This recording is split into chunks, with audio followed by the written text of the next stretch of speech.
కీర్తన గ్రంథం 14వ అధ్యాయము 5వ వచనము.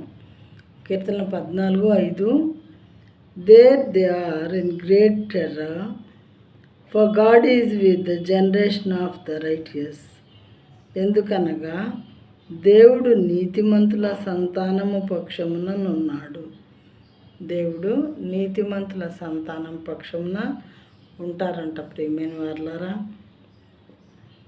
దేవుడు ఒక మాట చెప్పాడంటే ఖచ్చితంగా చేస్తాడు. ఎందుకంటే నరులైతే మాట ఇచ్చి తప్పుతారు, కానీ దేవుడు మాత్రం మాట ఇచ్చి ఎట్టి పరిస్థితుల్లోనూ తప్పరు. దేవుడు నీతిమంతుల సంతానం పక్షమున ఉన్నాడు.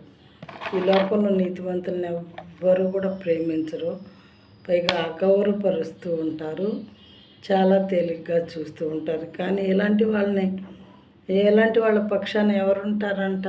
దేవుడు ఉంటాడంట.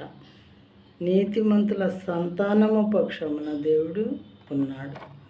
దీని మీనింగ్ చక్కగా మనం అర్థం చేసుకున్నట్లయితే దేవుని దీవెనలు మనం పొందుకుంటాము. మనం కూడా నీతిమంతులుగా ఉండడానికి కుదురుతుంది.